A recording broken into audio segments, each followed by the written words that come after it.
إذا سمعت بخبر استجيبوا لله وللرسول إذا دعاكم لما يحييكم. لذلك أيها الأحبة في الله، تمر بنا الأيام تترى وإننا نشاق إلى الآجال والعين تنظر، فلا عائد ذاك الشباب الذي مضى، ولا زائل هذا المشيب المكدر.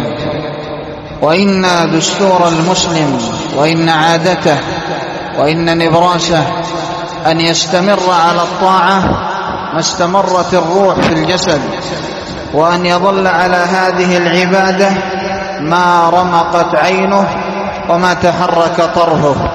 هكذا المسلم، لأن الله يخاطبه فيقول: يا أيها الذين آمنوا اتقوا الله حق تقاته ولا تموتن إلا وأنتم مسلمون. وصية من الله رب العالمين ونداء من الله لعباده المؤمنين أن يستمروا على الطاعة وأن يداوموا على القربة حتى يلقوا الله تبارك وتعالى.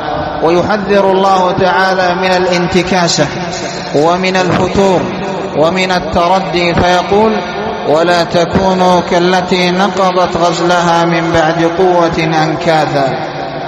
ويعاتب الله تعالى بني إسرائيل على انتكاستهم وعلى فتورهم وعلى عدم استمرارهم على طاعة ربهم، فيقول الله تعالى: ثم قفينا على آثارهم برسلنا وقفينا بعيسى ابن مريم وآتيناه الإنجيل وجعلنا في قلوب الذين اتبعوه رأفة ورحمة ورهبانية ابتدعوها، إلى أن قال الله: فما رعوها حق رعايتها.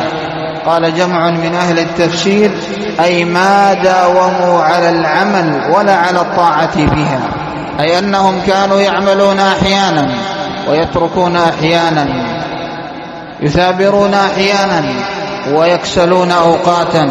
ومن هنا عاتبهم